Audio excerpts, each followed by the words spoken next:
Hello, everybody. Michael DeVine, Gray Matters Radio, a show that, like every good therapy session, operates somewhere in the world of the in-between, the gray. I'm your host, Michael DeVine, America's counselor. And everyone is wondering, like, why do you sound like you're extra high today? Well, we are extra high today. Well, your mind's going into the gutter in some places, but literally, we're much higher than we normally are in Ohio. Silverthorne, Colorado. So, Mike, hi. Hi. So we're with Kaitlyn. So are we going to do it? Kaitlyn Adams, yeah. So, Kaitlyn Adams, welcome. Welcome to the show. How you doing? I'm good. How are you? Yeah, awesome. Good to see you in Colorado again. Yeah, it's fun. How you feeling out there today? You were that last run that you had to feel good ending the day on a badass little trick. It felt good ending the day cleanly. Oh yeah. What is it like? I mean, when you a lot of times people talk about, I hit that clean. Like, what does it feel like when you just nail the perfect trick, perfect jump, perfect landing? It feels like a weight lifted off your shoulders because you're thinking about it so much. Then you just land it and you're like, oh my gosh, I landed it cleanly, and it feels good. Feels awesome, right? Yeah. So how long have you been at this for? Since I was 5. It's been 6 years. No, way more than 6 years. I don't even know. So many years. So you're saying 5 is a good age. My daughter is turning 5, so that's what I'm thinking. That's a good age. Yeah, I would get her on the snow at 5, yeah. Yeah, and you've been traveling and doing it, and your dad's awesome and takes you all these cool places to enter all these contests. So, so think about, the difference between, something like this, where it's super tight, it's just... I mean, and the way I look at it, it's like friends hanging out here for a contest, right? Yeah, pretty much. Versus USASAs when you're up at Copper and it's a whole different, competition style. So, what's the difference in your mind? Well, here it's less stressful. It's more just a fun kind of. It's just it's a contest, but it's also just fun. But at Copper, it's fun too. But we work all season. And it's the biggest competition of the season for some people. So it's a lot more stress and a lot more to do. And here you just kind of go out and have fun. Yeah. Well, you do that at Copper too, but here it's just it doesn't. Yeah, you're hanging out with your friends, just being awesome, right? Encouraging each other, pushing each other, right? So, the thing is, so I have a question. So as a young girl, right? So we're seeing a lot of badass snowboarding girls come up there now. Was it you must feel like there was almost a responsibility as a girl, really kind of get out there and shred and represent, or is it more you don't really think about it? See, there's a lot of better girls coming up, so I guess there kind of is. I try to be better because a lot of I don't know how to say this, but a lot of girls aren't treated the same as guys in some situations. No, it's exactly. Exactly. Yeah. So it's for a lot of girls, not just myself, we have to try to look we have to try to be as good as the guys or whatever, because they get they get more the girls in our slope style at USASA. None of the girls had a finals unless you got an open class. Oh, and really? All of guys, even Gromit, had finals, and it was just oh wow, we had plenty of girls. It just wasn't interesting. I never really And that's I mean, how do you think it should be then? I mean, what would it look like if we could snap our fingers and make it to where it'd be more equal, or I don't know if that's the right word, but how do you think it should be? Well, I mean, I just feel if the guys are getting finals, I feel the girls should get finals. And I mean, here there was only 6 girls, so we didn't need a finals. Right. But at the USASA, there was over 30 girls, and we didn't. Oh my gosh, there was that many? Yeah, there's a lot of girls, no Wow. finals. And then in the Gromit division, there's probably 20 little boys, and they got a finals. I don't even know how that happened. Yeah, and they're 9. Teddy, how's that happen? Teddy's not on the mic with us right now. He will be here in a second. He's over here listening, so that's crazy though. Wow. And that's right. I do hate that because I mean, all right. I'm a counselor, and a lot of my program I went to is all feminist, and I got a daughter, right? So I'm all about woman, fucking badasses, right? But I do hate though sometimes there is that delineation of that was really good for a girl, but I'm seeing some of these girls going. I almost want to. Hey, I want to see them go. What, she will outride me all day. I almost want to see day. them go head to head almost. All day, every day. I will proudly admit that to you. Like, I've been told, like at nationals, I was told many times, like, oh my God, you're so good for a girl, and I was like. How about you just say, no, I'm pretty good regardless. I was like, oh. It don't even matter. I'll compete against anybody. That's when you sit there and go, I'm sorry, what'd you say? I say that in my good ear. I'm sorry. Yeah, that's exactly. I was like, what? And you would. And I know you can, and you would. And you, oh, man. I can't believe it. And that's where it's like, I know. What do you do with that? It's like, it's just like raw talent. Yeah. That's all it is. It's just raw talent. And it takes a lot of hard work. Then. I mean, how much of a sacrifice is it? Because I imagine you could be chilling out with your friends more. Like how much you have to love this sport to dedicate so much and give up so much for it? Well, yeah, I left my school for almost 2 months to go to Mount Snow Academy in Vermont, and I kind of came back and no one really acted like they knew me. Oh wow! But it was totally worth it. So yeah. That's his bunk. I mean, But the thing is, I mean, does it almost insulate you, this community, from, the BS of, being your age and all the stuff we see going on in high school and drugs and... I don't know. It's just... It's kind of a jealousy thing, right? When you came home. I agree. And then, I've seen that... It's there. It is... Because I've seen the elephant in the room. I've seen. I don't know. I mean, especially with a lot of my pro athlete kids, they're your age and a little bit older, where the sponsors are making them get on Instagram and all this, and then they're getting nailed at school bad. Like, what do you think? You think you're hot? You know what? You think you're better than me? Yeah, and he's like, dude, I'm just trying to do my thing. Like, why you sweat me, basically? Yeah, that's kind of how it was when I was younger, especially when everyone started to get Instagram. And, I would, post all my snowboarding, and everybody would be like, oh, my God, it's all snowboarding. Why? That's so stupid. And I was like, because I'm awesome. Thanks. I was like, that's what I do. I mean, how much does it make a difference? Because usually kids your age, a lot of times I hear it's I don't want anything to do with my parents, but I see so many kids here with their parents your age and actually, get on the mountain with them. I mean, how big is that to you? Is where most kids don't like to do that, being involved with your parents with all this. Yeah, well, my parents do everything for me. My dad takes me everywhere. He doesn't ski or snowboard anymore. He used to ski, but he hasn't really done it in a while. But still, he does everything for me. So and that's been the running theme when we've been talking about you guys and your little Snowme crew, all our little Ohio Snowmies that hang out and you guys have dope parents that help you do this. I mean, like you said, your dad doesn't even ski or board at all. He just takes you around and helps you be the best version of you, and that's a blessing. That's huge. Yeah. And you guys get to travel with Lisa and the boys, and it's such a cool family environment.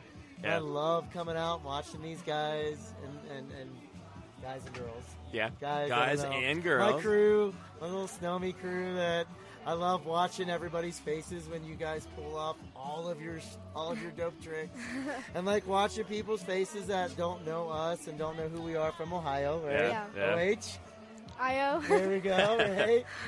Yeah, and seeing you guys just excel at this and come out in these environments and excel. It's awesome. Well, the thing is, what does it mean to you to see people put on these events for free, just for you guys to show all your hard work? I mean, what does that mean to you guys? It's a lot because a lot of the other competitions you don't get recognized. They're recognizing that we're from Ohio and stuff. And most events never do that. They're like, oh, she's from Ohio, who cares? Right. But this event's oh my gosh, they're from Ohio and they're out here doing this. So yeah, out here in Colorado, winning. I know we are winning. Ohio is representing on so many levels. I love it. I mean, we've maybe have said it a lot, but I can't. I mean, calling a spade a spade. Well, we are, bring it. and I mean that doesn't mean we don't have love for Colorado. I got mad love for Colorado. I got mad love for everywhere. Doesn't even matter. I always say the dopest thing would be if we had mountains in Ohio this, and we had our own community. I think we'd be the dopest skiing community. Yeah, I think if we were open longer too. Our parks were open, it'd be crazy. Yeah. And that's so being from the Midwest though, that helps you learn park and learn this stuff because that's quite honestly, if you're not riding park, you're bored, right? Exactly. And the thing is there's girls and guys out here who train every day, and when I went to NSA in Vermont, I got to ride pretty much every day. But when I'm not there, I maybe get to ride once a week, not even. Yeah. So coming out here and getting to do this is like a really big thing for everyone. Yeah. So what's one thing, like think about like a parting word of like, what would you like people to know about the sport? What it means to you that most people really don't get. Like, what would you want them to know about it? It's a big question, I know. Yeah, what is your favorite thing about what you do? What drives you? What is your passion for this? I really just like the feeling of it. Like when you like stomp something or like land something, or even if like you do your best and you're proud of what you do, even if you don't land everything. Like it's just like the feeling of knowing you did what you could do, and like traveling. It's just competing is fun. It's stressful, but I like that part about it. And then so when I watch Kaitlyn compete, right? Like I see sometimes like how focused you are, and I see how frustrated you get. Oh yeah. When you don't land your stuff, and I see you beating yourself up in your own head. Yeah. But that's a good thing because you're your own competition. You're pushing yourself. Yeah. I admire that about you. I definitely do get really like down on myself, especially. Honestly, like I'm more like. Railjam is like the most like loose event, but I get very stressed about it because like you have a certain time and you have to go and I have all these tricks I want to do. But just in general, like if I'm trying something and I don't land it, I get pretty like mad about myself, and I'm just like more thinking about what I could do better than what everyone else is doing. And it's always tough. It's that balance, you want to be relaxed, you want to be chill, but then there's a very real reality of like, okay, go. And that's what separates, I think, the pro athletes, from like an amateur of how can I perform even better in that moment. So that's something like a big, giant piece of advice I would pass on to you. With the athletes I've worked with, ones my colleagues have worked with, it's always about how can I actually rise up to that moment. And actually that's when I perform my best and use it kind of for you. Yeah. So, Kaitlyn, where do you see yourself in 5 years from a competitive snowboarding standpoint? Do you think you're going to stay with this? Yeah, I do. I actually want to go to the Olympics. Perfect. Yeah, so... Good. That's high achievers here. That's what I wanted to hear. Yeah. That's what I was hoping you would respond to me. Every So kid I'm we've glad you asked, did. and they're going, I want to be in the Olympics in 5 years. That's Yeah. what I love wanted it. to hear. Yeah, the So first let's year I talk could about go is 2022. 2022. All right. So hashtag Adams 2022. Yeah, it's always been a goal of mine. Like since probably like the second year of snowboarding, I've always wanted to go to the Olympics. Like my first year, I didn't really ride too much park, but like the second year I went to nationals and everything, and I was just like in love with it since then. There you go, and you're gonna get there, aren't you? Yeah. I know you will. If you keep working the way you are and working as hard as you are, and just keep pushing it. You got good a chance as anybody else. And, I really want. Yeah. Well, So you heard it here. Hashtag. We got a lot of future Olympians here, man. Adams 22. Well, we're making an agreement with all the young kids that are on the show today that every one of you are saying you're going to be in the Olympics. So 2022, you're there. We're going to be interviewing. We're going to show you the video of you saying, hearing it here first on Gray Matters Radio. I said 5 years ago I was going to be there, and now I'm there. So it's awesome. Right? Yeah. Well, we're behind you, and you keep on rocking it, happen. representing Ohio, all right? Okay. Yeah. All right, Kaitlyn, thank you so much for coming on, and Thank you for having me. Hey, no problem. We'll see you out there, all right? So, now, one of the cool things about this event is that there's people from all over the place, but ironically, we got a lot of Ohio folks kind of here. I know. And none other, we got Linzee Vito here. How you doing, Linz? Good. OH, baby. OHIO. That's Hi, right. Lynn. Hi. Thanks for coming on Thanks with for us having today. me. Yeah, This is great. Fun, right? I'm happy you came on. I mean, you did. I just met you. I mean, you know Dom, so I guess by proxy you kind of know me. Yeah, kind of. I guess good people kind of. Yeah, and you're from Ohio, Something so. like Well, it's kind of like that Italian thing. He's a friend of ours. He's a friend of mine, a friend of ours. So you're 100%. saying we've let you into the circle, huh? I don't know. Am I? Am I kind We'll of? let you I don't know know. later We'll today. ask Lou Senior. Well, yeah. I He guess. has ultimate say. He I does. don't know. I guess Lou Senior will be the one. Yeah. Yeah, Should we I'll be the test? Don to christen you. I don't know. So now, Linzee, you own your own fitness company. Yes. So obviously, the bug of competitiveness, and I'm actually impressed. Like this girl over here. So she will wake up at 4 a.m. even on vacation. How's it you wake up at 4 a.m. on vacation after having a good, enjoyable time like we all had last night? How do you do it? Like, is there a secret? because I'm thinking maybe I need to learn this because I don't have it, obviously. So. Well, I think two things. Number one, I probably am a little crazy. Well, crazy's relative. I mean, I am a counselor, so I am good at picking up on that. Yeah, so you've noticed that right away when we talked. I would say it's a normal level of crazy. Yeah. That's normal good. level, Yeah, normal level. Manageable. I think the other thing is you have to decipher. I want to get it in at some point, but I want to have fun too, and I know that my day is jam-packed, so when am I going to do it? All right, we're going to wake up early, and even though you're so tired and it's so easy to come up with a million excuses, you just have to get up, and once you get it done, it's done. Check it off the list, and you can enjoy the rest of the day. I need you to be my life coach and help motivate me to do that. Oh, it gets easier, though. At first, it's hard. But all right, so the only people that say that are people like, dude, it gets easier after the 15th mile. Like, no, it doesn't. Well, you have to get to the 15th mile first. That's the hard part. All right, so what? All right, so what is one thing I can change? All right, I mean, I'm not like out of shape, but I'm not exactly in shape. And I'm kind of lazy, and I only like being active with the sports that I like. Like, I'll ski every day if I could, right? Yeah. So, but, all right, obviously, we're in Ohio. I can't ski all the time. So what is one thing I can do where I could go back on this trip, and I can start one place to get this awesome work ethic that apparently you have? Well, I think that one thing that you noted is you said that you're lazy, but you'll do a lot if you enjoy the sport. So I think that you need to find something that you enjoy that you can do in Ohio or you can do anywhere in different seasons. All right. And then just start incorporating that more into your schedule, and don't come up with excuses. Like, that's your time. So even if it's something that you wanted to play on a men's baseball league or a softball league or something like that, it's actually still getting you out and going. So don't come up with excuses, this, that, I can't do that, I'm tired, the weather, That's your time, and you need to be fair to yourself and go. But it can be fun. It doesn't have to be like. So see, Linz, like boring. I can't do gyms. I never have. They bore me. My brain doesn't function in a gym. I just can't do it. But if I'm outside being active and engaging in all my sports that I love, and so you just need to find something in all seasons in Ohio that you enjoy and do it. Yeah. So now here's I got a big question for you. So like as a counselor, I work a lot with families, and I look at a lot of times kids are kind of fucked up, for lack of a better term, because their family's really fucked up, right? So what is it like growing up in a family where obviously like something was ingrained in you guys with competition, athletics? I mean, let's just regress and talk about she grew up in a good Italian household, a good Italian upbringing. I mean, I'm kind of biased, but I'm just saying we have the deck stacked in our favor to a degree. I'm always like I got a 5. Have to go there because I got a 5-year-old, right? And so between wanting to be a good dad and not screw my kid up, right? And number 2, I see a lot of screwed up kids. I'm always like, well, you're well adjusted. There's a common theme within your family that there's some similarities with hard work and all that. It's like, so what? What did mom and dad do? I think, like, first and foremost, you have to understand how your child operates at a young age.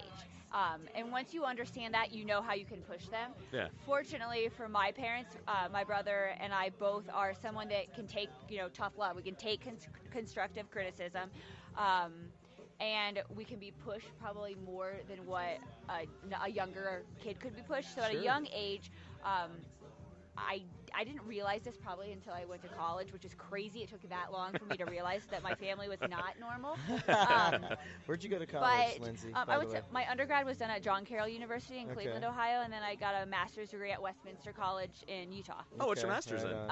Actually, nothing that I'm doing right now. It's art and teaching, so I focus on. Oh, you teach all the time with all your clients. 6th grade to 8th grade. You're kindergarten. Still a teacher. Yeah. That would explain all the colorful comments that you've come up with and the things that you've said. Oh yeah, and if you the more you hang out with me, the more you realize that very artistic, very creative. Get more into like holidays and fun arts and crafts and kid stuff all the time. Do you turn it into like a art studio / workout? So it's like you're working out while doing art. Is that? Oh, I should. That so would like be great. It could be like speed art. Man, like speed art, and then like have like a weighted pen. However, I do get so I love holidays, and I think that comes from like an elementary background. So with my clients currently, like if we do workouts, we have the 12 days of Christmas workouts, and it was like we hit it hard, and if they got through the workout, they got a gift. So like some of my clients got 12 like little workout related gifts, and some of them didn't, but it was like 12 days in a row hard, let's go. But then you got rewarded. It's like a win-win. Now, do you do anything not hard? Do you have anything that honestly, is there anything that you just kind of half-ass? Is there any one thing you're like, fucking, I'm not going to do that? Because I've only put her on the spot like that. So no, here's the thing. I'm high energy, so as I have a monster in front of me, but I usually don't do caffeine at all. So I don't do coffee. I teach classes, like my first client's at 4 a.m. usually. I teach early morning classes, and I'm just super energetic. And so I think that like my half-ass is not near anyone's like But it's not like at a higher level purpose. than most like people. it might be like my laziness, but it doesn't probably come across as laziness. But how important energetic. How important is it to have that outlet? Like I remember Michael Phelps, like his whole story he was talking about growing up. He had the worst ADD. He was getting kicked out of classes everywhere. And finally his mom, literally out of frustration, was like, dropped him off at the Y to go swimming. And the kid just swam the whole damn time. And that's how he found out.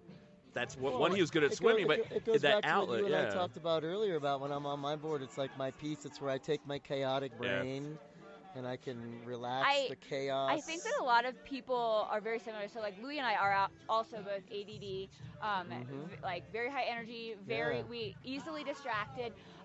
And my parents were both always involved with sports.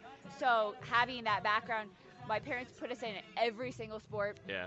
We could not quit at all in the middle of the year. And how important is that, though? Parents will let kids quit all the time. And you know what? Here's another thing. I'm probably going to make a lot of people upset. However, participation trophies should not. I totally agree. No, you win or you lose. And if you lose, you learn from it, but you still lose. I have already started doing it with my daughter. Yeah, but part of our show is not to worry about those people that we're going to piss off that hear that. Because it's about having an honest conversation. Like, come on, guys. What are the end results of those participation trophies and what's happening to a generation? Well, and this is why I'm so stoked with all the kids out here is that the participation, everything is about you can't fail. Rescue them when they're, God help that they feel bad about something. They can't deal with a failure. They avoid it. That's when you have the most growth is when you fail. Sure. Yeah. And I think I was telling Dominic earlier, growing up competing, if I won I was a gymnast for a while, and if I won my event, our drive home wasn't congratulations, it was okay, you won, but somebody else is going to now work harder because you took their spot, so what are you going to do? So then if I lost, it was, remember that feeling, it sucks. Bottle it up inside. You don't want to feel that again. So what are you going to do on Monday at practice that's going to make you to the next level? So I think that, you can win from both, but usually it's those losses that sting more. And what you have to do is, if it's, say, for example, since we're at a snowboarding event, if it's crappy weather, it's cold, maybe your ankle hurts, and you don't want to go out, think about that time that you got 2nd place or 10th place or whatever it is, and the people that you're going to compete against, they're probably out there right now in the crappiest conditions, and you're going to come up with an excuse. There's always somebody willing to work harder. And that's the thing. You can't be outworked. Well, that's where it's a dilemma. The Japanese have this philosophy. It's called Kaizen. And what Kaizen is that you're really never ever satisfied with the success. So let's say you're a badass at something. Your goal should always be, I'm always going to strive to make it better, because second you get back. Now, the thing is, it gets misconstrued a lot of times where it's about, well, nothing is ever good enough. And that's where I think it's more Americanized. We can kind of take it as you can enjoy and appreciate the success, but it should always be about how can I make this better? How can I go a little bit further? And I think you see that with all these great athletes. Doesn't matter what age they're at. Literally, some of the kids that we had on here even. Well, you even heard the boys, Callum and Kai, talking about harder. They're competing against each other, and we said, are you going to help the other person win, or do you want to be up there? And Callum looks like, I want to win. I want to be on the podium. Like, there you go. Yeah. There you go. Competition it can be healthy. Of course. I totally agree. It is healthy. Whether it's with yourself, with your teammates, with your family member, or with somebody that you don't even know. And I think that there's a way to do it where you're always progressing, you're always pushing yourself. But I think, and I bring up my brother a lot, but he's clearly had a lot of more success. But if you talk to him ever, he'll be the last person to ever to brag about his success. And that's why, he has a very healthy competition, and most of it is with himself. Of course, he wants to beat other people, but I think that he knows if he performs up to the best of his ability, he will be able to beat other people. But he'll never brag about himself. That's why you have parents, grandparents, sisters, brothers, family, friends. Like, they brag, and that's okay. But you should your talent that does enough bragging. It's interesting. Tom Brady was in an interview. He like literally he had the biggest game like ever. Right? I think he had like 580 yards passing, like 6 touchdowns. And sure as shit, he's they're asking him, like, hey, Tom, like, you kind of, like, broke the single-game record.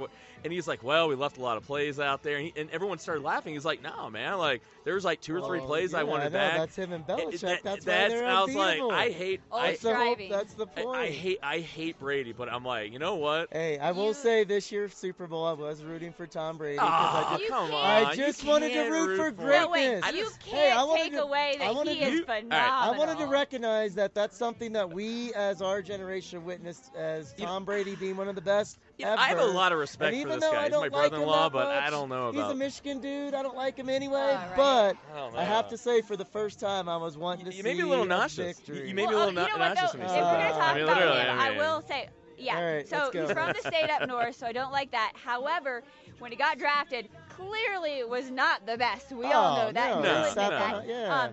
But so talk about work ethic and sitting on the bench. He doesn't drink when he's in season. He has a 20-80 rule even when he's on vacation with like eating healthy. So he'll 20% enjoy, 80% eat clean still. So Linz, he puts in the work. So now moderation. So speaking of, all right, I'm actually curious. So since you are a fitness expert, I might as well ask you. Do you think that whole non-acidic diet? I mean, is that? So I've heard like horror stories, people feeling awful on it. Like, is it legit? I mean, like that whole. Can it give the results? So wait, what diet? So he's on the non-acidity diet. So you can't eat anything. Explain that to me. You're the expert. Yeah. Well, okay. So wait. First of all, let me rewind. What's the alkaline diet? My bad. Diets in general are not a good. Like, diet is not good because if you think about it, a diet, you get on it, and then when you hit your goal, you get off it, and then you're Oprah Winfrey. You're great, you're good, and then you blow up again. She's always promoting it. She looks good, but stay on something. It's a lifestyle change. I know that's so cliche, but you really do have to utilize that into your lifestyle. I preach moderation. And I also think that everyone's bodies are so different. So as far as if the keto diet or the alkaline or this or that, does it work for him? Would it work for you? Maybe not at all. I have a condition called SIBO, which is a small intestinal bacteria overgrowth condition where I can eat some things and then I can get really, really sick. And there's it's back and forth. So for me, something might work for me great, and then somebody else that is almost genetically exactly like me, maybe same height, this or that, we both work out the same. It could not work at all, and they could actually like gain weight or feel sick or this or that. So I think that if you wanted to try something new, don't try it just based on what the fad is. Actually document your own how you are, write down what you're eating and then see, do you feel better or not? And if you don't, that's okay. It's having intentionality behind it. Like, when we've talked to a lot of people, they keep talking about the work ethic, the sacrifice, everything is like intentional, what I'm doing, how I'm doing it. And I think what you're saying is just that if it's a diet, you have a reason to do it, you do it, and don't do it because everyone else is. If there a reason for it, you're getting the results that you want. Obviously, with Tom Brady, maybe it is working. I don't know. I think that we can say that it is. When I'm in season and when I when's your next competition, Linz? Right now, I don't have anything on the books. I was starting prep and I backed off just because I didn't feel like the right time. I started having some issues. Gotcha. Okay. I've still coached some girls that have. 2 of my girls just got two first places last weekend. Did you come into Arnold 2 weeks ago? No, you weren't there, were you? No, I wasn't. I had something else. What did I have going on? I had something else, but I actually had 2 girls here in Denver just placing their 7 weeks out from another show. So I'm enjoying that aspect. However, when I do compete, it's no alcohol. It's basically either 99% fat-free grill or ground turkey, or boiled chicken. A little bit of rice depending on the day. So it's like not it's not fun with my brother. He hasn't had a sip of alcohol since 2010. Wow, just because right for him, awesome. That's a great stat. For him, it wasn't because he had to. He didn't have an issue, anything like that. But it was to perform at his best, for right? performing, muscle growth, recovery. But think of it, that's the role that sports play, though. It gives you a reason. Like for me, like the last month, I was like mentally like I am going to be in shape for Chicago, for Colorado. You need a why in everything. It is, and it makes it easier for the why. And I always find when you're doing it because I want to look good, I want to be shredded.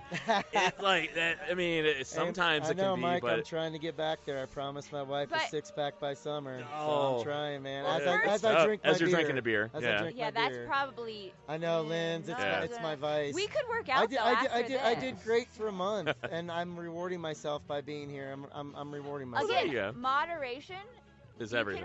You can reward yourself and you can have fun, but you need to stick with it. It needs to be a routine where on the week you go hard and maybe you don't have anything, and that's usually what I've been doing the last few weeks because I just started drinking again since I'm not prepping. Right. But the thing is, I like everything is about the why, right? I mean, everything in life is about the why, right? And that's where I look at. It's kind of like we look at all the problems that we're facing as a country. It's like we need to change, right?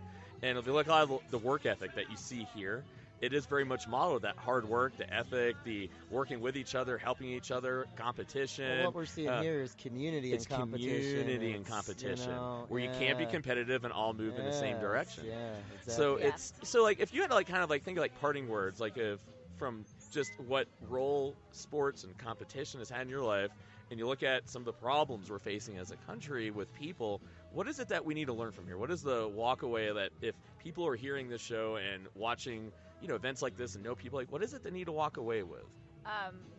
My dad, years and years ago, I think it was back when Louis and I competed in USASA. Yeah. No way. He once said, and this was when Bin Laden was still around, but he said, well, if Bin Laden and some of the other dictators that have been around, if they participated in sports more like this, they probably wouldn't be where they were.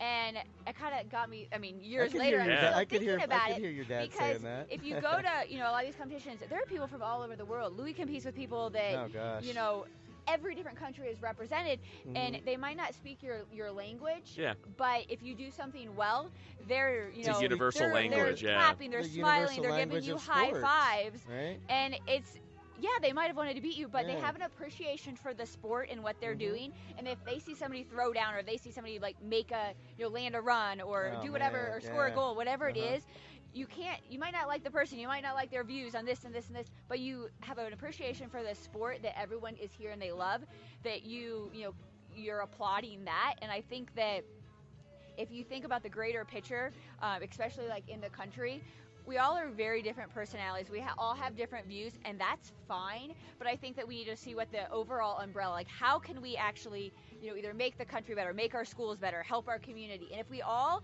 have that goal, which honestly a lot of us do. Sure. Yeah. But we've got to put aside differences. Yeah. And that's what we witnessed, that day in snowboarding, where a lot of differences were put aside, but people are all amped on somebody landing a trick. So if we put aside everything else and think, we're all here together to make the community better, the city or this. Well, and I think with that. and I think what happens, I think it's natural the way the human brain works is that we're always very tribal. We're very much the skiers, the snowboarders. We need something black and white. And put labels. Yeah, we need something. It's our order of chaos. It's the way our brain kind of interprets reality. I don't think that's bad. No. I think you need to look beyond. And I think what the problem is, as a planet, it's we don't have that. It was a snowboarding. We're landing this trick and we're trying to push the sport. We don't have that as a planet, or we don't as a country. We don't even have that anymore. It's more like identifiers, right? You can identify with a certain whatever it is, right? It's an identifier, but that doesn't necessarily determine anything after that. It's just you can identify as, hey, I'm a white dude from America, or I'm whatever. And if we're gonna go more on, that topic, macro level, think about here with this event right now. So Silverthorne has events every Friday, the first Friday of the month, and everybody comes out. Yeah.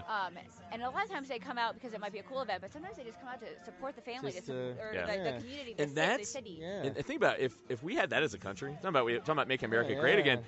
Why is it? What happened to making that sense of community within America, being there for each other? Yeah, we're too much at each other's throats. And I think that if we have it can start off small on a smaller level, and if you get several groups and then those groups combine and then that, and I think that we just need to start seeing communities. Isn't that what we're doing right here? Honestly, Lindsay? literally, right here. One of the this is what we do. When I was this is our crusade. But honestly, when I was thinking about the whole angle for coming out here, because I was like, as my wife was saying, it's like, what are you gonna do? Because I can go out there and cover a Railjam, but what's relevant to my theme of my show? And I was talking to my brother-in-law he was talking about church and faith and about all that, and it's like, and everyone accepts that faith, even if you don't agree with it, people can see where that plays.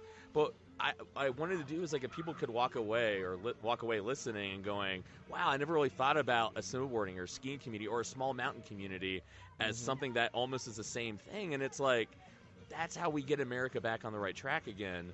And there's something to that. And it's always exciting to hear people talk about it. The thing I get frustrated with is, when people across the country look at Colorado, Cali, the West Coast is this weird, liberal kind of it's like, oh, you guys are not looking at it for what it really is. And the things that you like about your community in Texas and Florida is the same thing that they got there. They may have a different way of doing it. It's just it's the echo chambers people live in, man. I know. And it's our job to break. To break through, break and through getting those barriers. Yeah, different people from different kind of backgrounds. So I love it.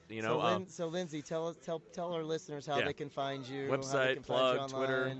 So my website, all that good stuff. It's currently closed down. I'm working on it. However, on Instagram, it's just Linzee, Linzee Fitness. That's Instagram, and then Facebook is just Linzee Vito. Instagram is the same, but I'm not gonna lie. Twitter's the same. I like pictures, so I'm definitely more of an Instagram there person. You go. I gotta get more into Instagram train. I can't do Twitter either, and Twitter limits my tweets. I go to Twitter. I write. I've rocked out my Twitter. I've grown it a lot, but I gotta hit my Instagram. I like looking at pictures. I'm more of a visual person, so that's kind of fun. And then you can see what everything else is going on in the country, different friends, this and that. I'm just gonna start doing action poses that indicate what my show's about. Yeah. It's almost like an interpretive posing. And I'm gonna see if there'll be a contest if you can guess on Instagram what the show's about that week. There we go. I don't know. There's always something. So Lindsay, thank you so much. Today. Yeah, I think you should come back on air with us again. Of course. Yeah, you gotta come to the studio. You gotta see the Gray Matters legit kind of studio. Hey, I can come back. I always come back home. You live out here though, right? I live out here, but I do go home. Ohio's my home. Well, we can get you on the horn. There's this thing called the interwebs, the internet, and apparently you can connect people. No way. Still trying to. Hey, what's it called? The interwebs. The interweb? I think it's called the I don't know. I've heard like something mysterious about it. And dark and kind of weird. Not sure about that. Kind of is, man. I've seen some weird things on there. I just like my microphone. You have. Yeah, it's kind of. I try to stay away from it, to be honest. We've already pre-planned another show to go call your dad and get your dad on. Let him just. My dad will be a great show. I heard, I'm kind of scared now. I mean, I heard it seems like he's kind of intense. I just want him to get on and tell some stories. The one thing is, it's funny because Louis has been on some shows and we always listen, the whole family, we'll listen into sport and stuff like that. And I almost can answer every question they ask him. I can answer, and I know what he's gonna say. Every quote, he'll quote my dad a lot, and it's stuff that we've heard. It's ingrained in our brain. But he was just on, what is it? Sean Johnson, her husband Andrew East. The Olympian. Yeah. Her husband has one. So I was listening to it, and every single thing he'd ask Louis, I was dead on except for one thing. And the one thing was Louis said that he got grounded for something, and I swear he did not get grounded for that. And I'm no. Did you want to call in and call him out? That is not accurate. Did you take the fall for that one, Liz? I think you probably did. I was like, there is no way that you got grounded. I remember that, but everything else I answered correctly, and it was some quote from my dad. So I'm pretty sure I could probably if I was sat there with when my dad was doing it with you, and you asked him something, I bet you I know exactly. Okay, so let's role play right now. Let's think of a Q&A that we would ask that you would answer. Oh, we could totally a reality check it and go, okay, what do you think she said here? And then we'll ask Lou, and then we'll ask Lou the same questions and not let him hear this part. Yeah. And see if they answer. If they can actually answer it. Yeah. Yeah, because right. and a lot. I think the same thing even with Louis. People ask a lot of the same questions, so I just have an appreciation when people ask different, but they'll ask things. So I think that. So let's go. Give us a question and give us an answer. Interview yourself right now. Oh, interview me or interview like it was my dad? No, interview yourself like you're asking yourself a question, and then what that canned response would be that your dad or Louie is going to say.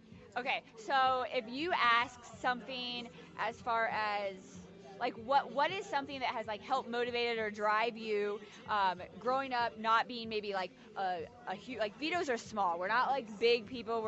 My mom's like 4'9". Italians aren't very tall. Right? Italians aren't tall. Hey, come on now. So like a lot of people like will say like how good like for things example come in small right? packages. People say like for Louie like you're living in Ohio and you're a professional snowboarder and there's not mountains or this or that, what helped drive you? And I think that all of us would probably say, well, my dad once said that if you're not, if you're big or if you're like big enough, they can't ignore you. If you work hard enough, they can't ignore you. So it doesn't matter necessarily your stature or this or that, but if you are good enough. So we have coins to say if you're good enough, they can't ignore you. If you're good enough, there it is. They can't. They won't ignore you because all of that stigmatism is out the window because you work hard. You're good enough. They can't ignore you. But Lou Senior will say it. He won't even know, and we'll kind of chuckle. But that's good that he passed that on because that is solid advice. Oh yeah, right? we have like coins. He that's made like solid these advice Are you to pass serious? on. Oh, that is awesome. My I want to do family's that. like the type person like if you go to our house like it's all about. They send me like cards that they like print out that say like positive things. Oh, that is amazing. So like you see them, like if you go to Louie's house, like in his mirrors he has stuff, you leave the door, you like on the ceiling, and if you visualize, you see, you think, you believe. Now when you were younger, was it cheesy, but now as an adult, you're kind of like, all right, that was kind of cool. Oh, I do that all the time. No, it was like Louie still, and he was little. He has a sign above his bed that said, at the time they didn't have. They didn't have the Olympics in snowboarding, so he said, I want to be a professional snowboarder, but he was, I think, like 4 or 5 at the time, and he forgot the W in snowboarder because it's silent, yes. But he, like, still had that because my dad said, when you wake up, it's the first thing you'll see in the morning. Yep. At night, when you go to bed, it's the last thing you'll see. Yep. Think about it and think, what can I do that day to, like, help me go there? Yeah. But my family now I have to talk to Lou. Yeah. I got to talk to Papa Lou, right? Oh, we were like, we're not a normal family. We were like, everything's done on like the steroid level. So, you want to be a gymnast? Level. Okay, we're gonna compete. But that's an Italian thing, though, isn't it? Next Kind level. of do everything kind of intense. Everything is very intense. See, like Jews were kind of different. Like, so we're family is every bit as smothering, but everything else we do is very bland. The food's bland, The food's bland. Their clothes are bland. Yeah. No, it's like all out in my family. Yeah. So I was like telling them that I need to like find something else to do, like a new like hobby. Challenge. Yeah. So out here, everyone out here. How about I think you want some professional advice? Yeah, okay. All right. So I have this problem.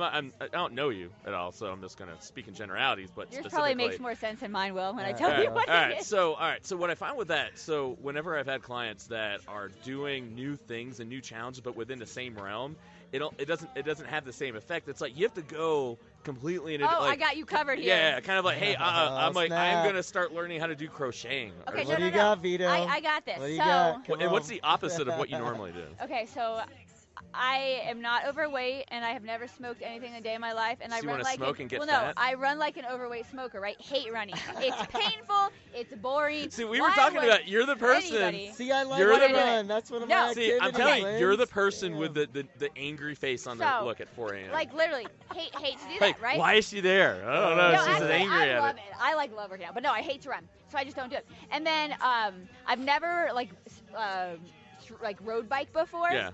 Ever. I don't even know if I can still ride a bike. And then I also, like, I swam in high school just because I wanted to try to get 4 varsity letters in one season to, like, prove it. Yeah. But it wasn't, like, fun, but I did it to, like, prove it. Did you get So, your 4 varsities? Oh, heck yeah. I did. Yeah, you did. So then Of course you did. So, like, recently I was Ballin', thinking. yeah. Do you still have your letter jackets? Nobody really, I do, but nobody really wore them. Hey, they were cool. Hey, you want to hear something funny about, since we're talking about high school? Like, your mom dated my high school track coach, Denny Hammond, way back in the day. That is weird. Isn't that crazy? When I met your mom for the first time, we talked about where I'm from. She's like, wait a minute, you know Denny Hammond? Like, yeah, that's my track coach. It's my history coach, yes. Oh, that's sweet. So I was like, way back. No way. So when you were talking about varsity, You guys are lettering in high OGs. You are school, really connected. Yeah, I was like, no, yeah, crazy. Anyway, It is. there's that little You connection. Italian. There's that You little spider Italians, web. Well, I don't know. Is your mom Italian? So no, I don't think she is, right? Yeah, no. Neither is mine. My dad's whole family is from Italy. Yeah. So. That's so we're the same because my mom's not Italian either. Yeah. I thought it was Italian for like a minute. So like you're Jew-Italian. You're Jew-Italian. So when I worked, one of my first that word. So one of my first jobs I ever had was working for like a mafia-run Italian kind of restaurant, right? And I loved mafia movies. That's so fake, dude. That's not real. Oh, dude, they owned movies. All right, dude, they owned a construction company, a waste. All movies. Yeah, they owned a waste management company, a construction company, and a restaurant. All right. And I got some off-the-air stories about stuff like that. So well, hey, real quick before we let her go, I think I would like to do I'd like to do an intro because we have enough content with her to almost do a full show. Well, the thing is, what if we do another intro and introduce Linz and then what we have now and then later, or no? I think it's the same one that I had and just bring her in because I brought her in the way I would do it if I want to bring it in for a new show. Okay. So because we'll edit all this out. When I introduced her, I could do that intro and put it into it. So we could do that, and then boom, we're with Lindsay today. Okay, cool. Because that's almost a whole show we just had. Oh yeah, let it out. But I could go thanks. So basically, long story short, you mean you can talk? I'm really shy. Oh my god. So long story short, the owner, he was like, dude, I've never met a Jewish kid who wants to be Italian more than you, right? So then I did the DNA, the ancestry. Thing, and literally so I looked at it and it came back, but they're always constantly updating. So I went and looked back, so I got some alert, and it said something like 19% Italian. I was like, fucking hey, yeah. I knew so I was telling Jill this, and even Jill's like, oh my god, because she even looked at because her family is like 20% Italian. I'm like, I'm fucking more Italian than you, right? Italian in them. I'm sorry. So then I went back because I got another update, right? And because I hear they're constantly updating, I go back, it's fucking gone. Yeah. So I'm what I thought I was. Yeah, but your sister married in, so I you guys are good. That's I thought for a second there. I'm like, all right, not everyone. I make really good Italian food, so I'm like, I thought it made sense. But everybody wants to be. Pretty much. I love Italians. Italians are awesome. They're the coolest fucking people. We are. Come on. We're kind of dope. You are dope. Lie. I know. I mean, I can live back here. If this goes back to earlier, are we conceited or are we confident? Can I get like an honorary Italian card if I start maybe tanning a lot? Because I know I'm good at the food. Okay. I've been to Italy. You got one up on me. I've never been. I got the mindset. I'm loud. Look at you. I'm very loud. I'm a lover. Okay, loud. That definitely. So maybe. I don't know. I'll let you. What would the rule be? Like, do I have to get approved by 10 Italian? Yeah, and we already said earlier it goes to Lou Senior. Yeah. So maybe. So if Lou, Lou kind of gave the agreement, would have been able to get it. I was nervous to pass his test when I first met him. I'm not gonna lie. Well, it might be like I don't know. My dad's like either people love him or they hate him. Well, I didn't really know what was gonna happen. I'm like, man. And you don't. He's super blunt. I know what's happening. I remember the first time I meet him, I was nervous, dude. Like, all right, he's either gonna be cool as fuck and we're gonna get along, or it's gonna be I'm gonna epic fail and bomb. It's all right, but it worked out for the good. So it's like me. I actually prefer to intimidate people. I try to make them think wow, what are you gonna say to me? You're gonna analyze me? I've actually been told people are scared of me, and I think it's the funniest thing because I'm 92 pounds. I see. And I'm fear me. You should just start going up to people going, "Are you scared of me? Do you want me to?" I think Brad was scared of me at first. And I've known him forever. Lindsay, you want to know what it is for the real, though? What? For the real. Sometimes I feel like people are scared of confident women.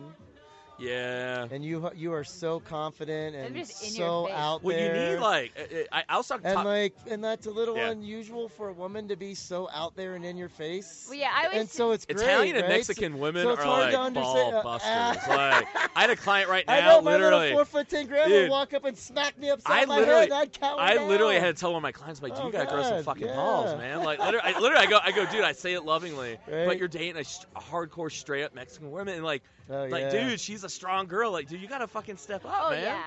I think that if we're talking about that, I get it a lot because Louis is a lot like my mom. He's way nicer than me. He's like, get the shirt off your back. I'm like, no, you gotta be nice to me. I'm not doing anything for you. It's your own fucking dumb fault for not bringing a jacket. And I'm super blunt, and even Brad every once in a while, he's like, it's just what you say, and I'm like, I'm just being honest. It's and hard. Like, well, hashtag no filter. Yeah, I'm I don't have a filter. It's not mean. I try I all don't the ask for time. my opinion. That was one of the It's things that hard. attracted me to Jill, man, because she don't put up It's with my hard. shit, man. There's something hot about a girl's like, ain't gonna fucking get away with it. Dude, Like, Jill balls out sometimes. oh, dude, I'm like not I gonna remember, lie. like I used to. I don't want Jill to ever have to dude, put me in my place, but I know she would if she had to. Dude, she has like this way of like looking at you, kind of like, dude, like she's a smartass about it too. Like I remember, like I threw my phone. This is when we first started dating, and there was some drama going on. I got pissed off, and I kicked over my clothes hamper, and I threw my phone. She goes, "Yeah, that's real fucking mature, Mike." Yeah. She goes, "All right, we're just gonna have this conversation now." So yeah, so I'm not cool with that. So if you're gonna sit there and do that again, like just let me know, and I'll bounce. I'm good, you know. But just letting you know that shit ain't gonna fly here. I'm like, oh. I think literally, I don't think I've ever thrown anything since then. Like, there's something hot about it. I don't know. There's something hot about it, you know? Whip. Yeah. Well, she is 19% Italian, so maybe that's where it kind of. Plus, she's a nurse, so she ain't gonna take shit from nobody. So. That's awesome. So all right, so Linz, thank you so much for coming out. We got to do this again. We'll have to use the interweb. I believe it's called FaceTime or Skype. Or something, but we got to have you back on. So for sure. Thanks for having me. For coming on. Yeah. Appreciate it. I think we need to keep drinking some more beer. The afternoon's a pop. Wine. A nice Chianti, like an Italian red or something. Oh yeah. Yeah. Sandria Vesi, Buccelli, Andre Buccelli. I'll do some. I can do some wine tonight. I can drink some. We can watch this event, the rest of this event, and be classy and drink some wine. Oh, I like that. Touché. Classy or bougie? Both. Yeah. We can be bougie and classy.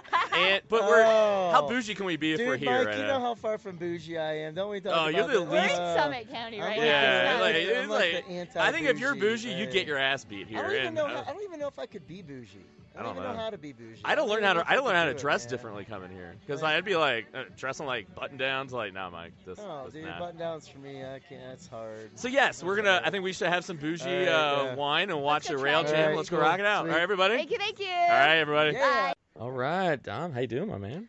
Oh, great. Back home in the studio. Oh man, it's been like about a week? It has. Well, almost. Yeah, I made the mistake of I've been getting my Instagram rolling, because I kind of like some of the people that you're on the show. They're like, well, I do Instagram, not Twitter. So I'm like, all right, I get my Instagram, and that was the biggest fucking mistake because all the places, everyone's like, oh, dude, we got like 11 inches of snow on Wednesday. I'm like, motherfucker, right? Like, I know when I see these guys posting out west with all their cool stuff, sometimes I'm not gonna lie, it does get me a little depressed. I know, and it's cool because we met some like really cool people, and everyone, it's always.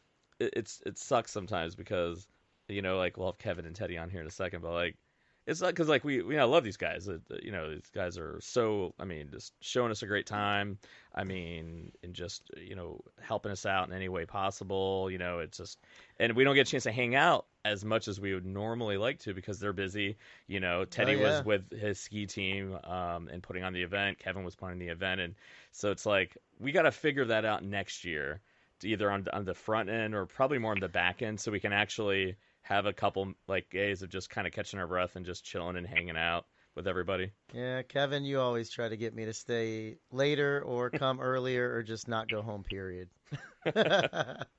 One of these years, you're gonna win that battle. Yeah. So let's bring Kevin, Teddy. We got him on the phone, unfortunately, because not in Colorado. How you boys doing? Doing good, doing great. Yeah, miss you guys. We had a good time, man. It was, that's at least my third trip out there, but my second with the Railjam, and it's just cool because you're Dom's friends, but I get to know you guys more and more every trip, and it's kind of like, oh, I miss my Colorado family now. What the there fuck? We go. Yeah. Always gracious host, gentlemen. Much appreciated. Thanks for coming. The Midwest definitely showed up at that event. It was very cool. That has to feel cool, guys. What was it like seeing like that many Ohio crew there, totally there? There to support you guys. That's kind of why everyone was out there. How does that feel? Just seeing that. Ohio family definitely represented. It's nice to see everyone make it out. Yep, I look forward to it every year. Yeah, I told my wife next year because a lot of times I come back quicker just because my wife is gracious enough to manage a rambunctious 4 almost 5-year-old by herself. I'm like, all right, next year we're all coming out so we can spend a lot more time kind of out there. So I think that's the plan for next year to get an extended period of time, I think. There we go. So now, guys, so obviously for us, reflecting on the last week, it's more been just kind of depression and despair and, maybe some mild boredom of not being out there. But for you guys, I imagine this last week of just kind of reflecting upon your guys' week. So, Kev, I'm going to start off with you, man. Like, kind of looking back over the last, probably month, because I'm sure setup has been that long. Like, what kind of stands out to you as far as just this year or two of the event and just kind of where you're at with everything and just what this whole event has kind of meant to you? In the last month, the best part was all the community companies getting involved and wanting to be a last-minute sponsor and make the event even better. This year, we had over 1,500 people. We had beautiful weather. You can't ask for anything better than 50 degrees out, sunny, and the whole community showing up to watch. Yeah, Friday was, there was a lot of people out there Friday. Dude, it was off the chains on Friday. Yeah. It was off the chains. It was awesome. Yeah. That would, and the thing is, like, it shows you if you're doing something right where you get more support from one year to the next. And just seeing that many people come out, that just kind of lets you know you're obviously doing something right. And so, Teddy, talk about the growth from year 1 to year 2. Oh, what a fun project it was in year 1. Low snow year. The town was motivated from the Olympics. And year 2, the town was prepared from first snowfall. They were thinking about trucking in snow and how to break it up. So they used a snow blower, very industrial, 60-foot wave of snow they're sending. Whoa. Dude, I didn't know that. Yeah. Yeah, so if you have any year video 1 of that, too, send it. We'll attach it to the podcast. That'd be cool. So year 2, we had the pleasure to work with Mountain States Snowcats, and they were on scene with us every day building. Devin was down for an early day and would get to the build site, say 5:30, 5:45 every day. So in springtime, with a lot of snow that wanted to turn to mush, we were trying to make best use of cold weather. So yeah, growth as far as the build, we were just way more prepared. So what are you guys thinking about now? All right, year 3, okay? It's like, all right, year 1 is kind of like, all right, just try not to, like, put off a good show without, like, fucking anything up. Year 2 is obviously a lot smoother, a lot bigger, another day, all new kind of competition, more people. So what's year 3? Like, what do you guys, when you're envisioning going, all right, do you kind of look at going, hey, what is it purely a, hey, what could we have done better? Is it a, how do we grow? Like, so what's your guys' thinking for 2020? Biggest thing we're doing is we're getting the website up. Website should be up within a month. We're looking for new sponsors. We're going to start planning immediately. We have a meeting next week with the town to set the date, set the time, and bring everyone back that was involved this year and look to bring in even more corporate and, make next year's event even bigger, have a bigger cash purse, have tons of more competitors. Just make it an overall big show. Yeah, no, Kev, you were even talking about even looking at different venues in Silverthorne to see if there's some better natural terrain, just to make it a little bit easier the build. So sounds like that's even on the horizon. We're definitely keeping our eyes open and trying to make it more affordable to build everything and be able to have a bigger budget so that we can, have different aspects for the community as well. Maybe a sledding hill, maybe snow sculpting. Sky's the limit right now. We just have to look to the future and see what really makes sense on bringing out everyone. And, next year, hopefully we get 2,500 people to come out. Do you look at it, because first year's, obviously one day, year 2 is 2 days. Do you think, hey, do we do 2 days again and get, sounds like you're saying, more family friendly, more activities and things? Do you try to maybe condense it to like a 1 day, all day evening type of event? What's your guys' kind of initial discussions on that one? Oh, I think a new month would be nice. April's a wonderful time. A lot of warm weather is great. To get into March might be a little more winter, some more winter sport, maybe faster snow, maybe, we had a beautiful white prepared park on Wednesday, and then come Friday, things are melting, and by Saturday, a lot of grass is showing. So I think probably just from the theme of it being First Friday, a one-day event does make a lot of sense. If we're able to put in some type of festival, I think we're still kind of brainstorming what works best. A one-day event, definitely adds a little bit more of a hustle to the day. Having 2 days to split up skiing and snowboarding, we were able to give out really big times for people to practice and then compete. And so there was no rush. We added a snow skate portion of the event, and those guys were a massive community, came out and helped build, had a small custom rail built for themselves. And we're just generally a lot of fun to watch. Skateboarding is always really hard and really cool to watch, and they brought that same intensity to the event. And then we tried a retro big air, which was really cool. I know skiers, kind of had a mandatory straight air, so they had to do some type of twist or spread or daffy or old school trick, and then really could do whatever and that turned into some of the skiers trying really big tricks. And so it might be nice to build them a bigger feature if we're able, to incorporate that idea again. It was really cool to see.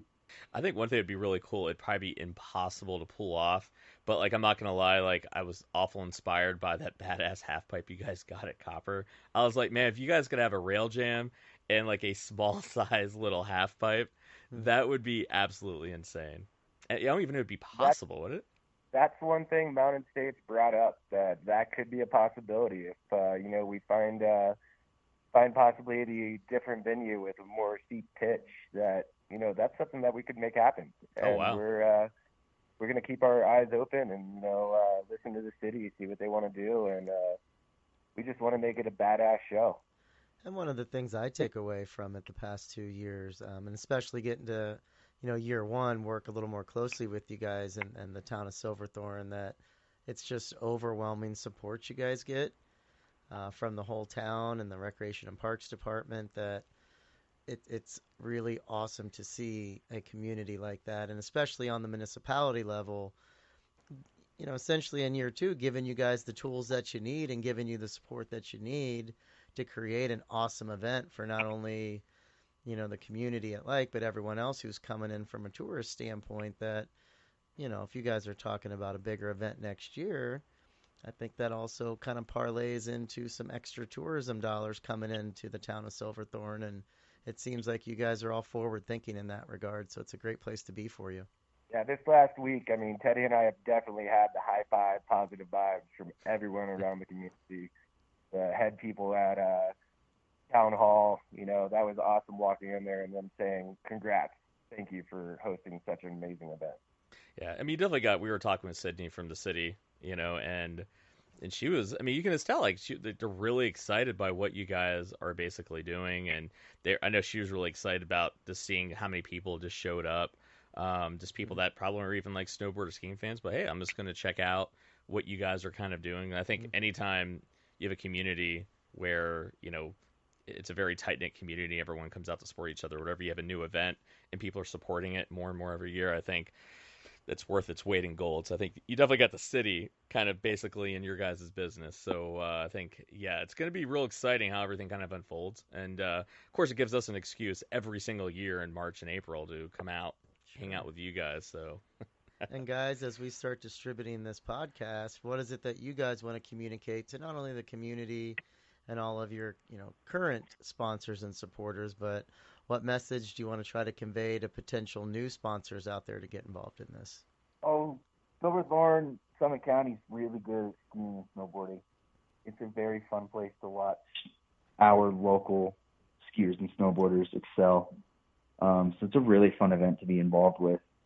We could not have pulled this event off without the help of the town. As you said, they're just a joy to work with. And then some of the other major sponsors were A-Basin and Mountain States Snowcats. Those guys together donated tons of resources, and it was so fun to have them on board. Our sponsor list was very big, and that kind of shows the excitement of the group. So I think, being involved in that group is pretty cool. So some other big ones were Howard Head and Sims Snowboards, Faction Skis, one of the local ski shops, Pioneer Sports, and then a face mask company that actually began in Silverthorne and has since moved to Denver as they're growing up. Function Wear face masks. Snow for Life had a big impact in this, as well as Team Summit. Hovland Snow Skates was just a joy to work with. They were so stoked on the sport and the build. We had Faction Skis. We had a local ski shop, a different one, Slopestyle, who was on board. Groove Subaru showed up with some boards and ski racks, and we're just really, really thrilled to be involved. They're just down the street, so it made sense for them. So yeah, what a long list of great people to work with. Nike. I mean, Nike is the end all be all of sports brands, and to have their involvement was massively shocking. That shows you, though. But that's a testament to what you guys are doing. That in year two, somebody with the caliber of a Nike is willing to support you guys. So kudos to you, for sure. Well, I think everyone has value, and it's about figuring out what that value is. I'm a big racing fan. I know the sport lives and dies by sponsorship, and every sponsor gets brought into racing. I mean, it's a different angle. For some people, it purely is just, hey, I'm bringing my people here just to entertain. Some people, it is no, like the visibility I get with your fans. Sometimes it's business to business. So I think any way you look at it, you're getting anytime you get a wide variety of sponsors, I think, big and small, that means everybody is having something that they kind of get from. It's like, hey, listen, like, not only your friends, we want to come out there and support you guys, but it's like, hey, listen, like, we get something out of it, just like you guys get something out of it. So I think, yeah, man, I mean, it definitely is exciting. I know, we've kind of talked about it, when we were there, but I know one of the big things I'm going to be investing in for next year is that, hey, I want to do a live simulcast where we're basically simulcasting the entire event and basically announcing what the hell is going on. Like, and that way people, if they're not even there at the event, we get even extra visibility from people who want to listen in. And so I know we're going to try to up our game a little bit from a technology perspective, be able to pull that off. So I know we're excited even to up our support next year. And, it worked out really great. I mean, I don't know if we'll fuck it up if it's going to be live, but we'll figure it out. I mean, I think if we insulate a little better, give you, kind of your own territory that's more protected.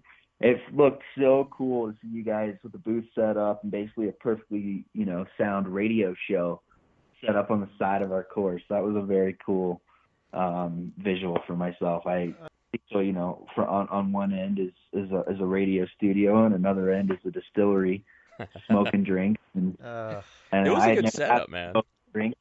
It was so cool. It worked out perfect. I mean, literally, I was listening to the sound. I mean, that was my first time doing like a straight up, like taking my show and my equipment on the road, and it was really good. I mean, it was dialed in really nicely. So that's why I'm like excited next year, going, all right, I know what we can kind of do, and I can't wait to bring the vibe of literally like a live broadcast. We're talking what people are doing, how they're doing it, kind of, I'm super excited. I mean, it's going to be we're going to up our game next year, just like you guys are upping your game every year. So that's how we're going to bring it, from Ohio.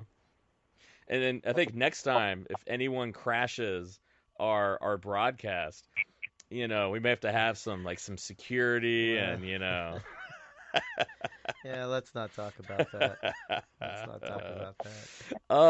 Any parting words, guys? I mean, I know you guys went through any other sponsors you guys want to get out there. Any last little parting words that you want to get out there to people, just about the event, or just any plugs that you guys have for yourself and some of the projects that you guys are going to be doing between now and next year. Definitely want to thank Baker's Brewery, Angry James Brewery, and Highside Brewing. They gave us the beer. Proceeds of that beer is going back to a nonprofit going to help kids get out there and ski. That's amazing.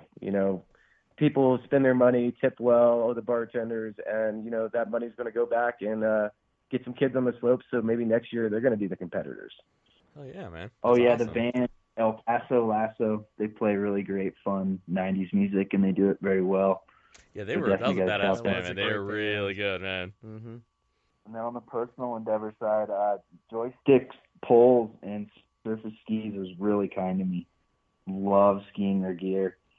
And I was actually on a brand new pair of skis today. What a fun way to end the season, just on a new ski to learn. And it's a lovely ski, so thank you, Surface. Yeah, Teddy, what about big shout out as well. What about Team Summit, Teddy? Give us a little breakdown on what you do there. Oh, Team Summit is the nonprofit that Kevin spoke of that received the beer proceeds. So this turned into a great fundraiser for our local ski club. I'm one of the head coaches. It's a great, fun job. I spend 5-6 days a week on snow with kids, helping them discover free skiing, remaster free skiing, take free skiing to the next level. So what an honor of a job. Yeah, I dig that, man. Yeah, it's just cool once you get all these nonprofits. That's the thing that blows me away with, just the skiing and snowboarding community is that how giving everybody is, because everyone's so passionate about what they do. They just want to share it with other people and seeing the value that has in their lives. So it's always just cool when everyone's working full-time jobs, working their butts off, and then it's like, hey, I'm going to do this also on the side because it's something I feel really strongly about. So I think it's just, it's great that you guys are doing all this. Kevin, anything else from you? Closing words? The one I forgot to say was big thanks to P&A Forestry and local liquors for giving away gift cards and cash for best tricks. And, I look forward to next year. It only gets better from here. Oh, Dr. Ivo, one of our families of Summit County, Summit Chiropractic, definitely does a good job putting us back together as we fall apart. I could have used that. I could have used that this week. My back. Oh, so next year I'm going to have this 3 or 4 appointments pre-booked with them, I think, while I'm out there. So would have been nice to know about 3 days ago. Awesome. So yeah, we definitely got to get you set up there. Yeah, and then and if for next year, can you guys get like a steady supply of like EPO for me and anyone else from Ohio, so we can kind of shred, at a normal level, and somehow, even the playing field for you guys that are actually acclimated up there, or anything. I mean, I'm sure there's something European. I don't know. I mean, just anything that can help us Ohio, boys, kind of can. We're never going to compete with you guys, but at least something that evens the stamina playing field, the altitude. So I'll give you guys a year to think what might actually work. Can we stick like a scuba diving tank on your back and just pump you full of oxygen? We could. I mean, that might work. I had the idea of like trying to find like a low oxygen environment in Ohio, and just operate in that. But I don't know. I'm going to think the next year because I keep trying to up my cardio game. And it gets a little bit better, but it's like nothing quite is going to help my body go from, 300 feet sea level to, 13,000. Well, you're the doctor, but I think it has something to do with hemoglobin. And maybe yeah, I think either you got to look into blood doping or just come here for a month. That's what I was like, can someone just like, give me a hookup of like pure red blood cells? Come on, Dr. Mike, you know someone in your network. Yeah, but I don't know, man. That's kind of a, Use that title, man. Floss up a little bit and figure it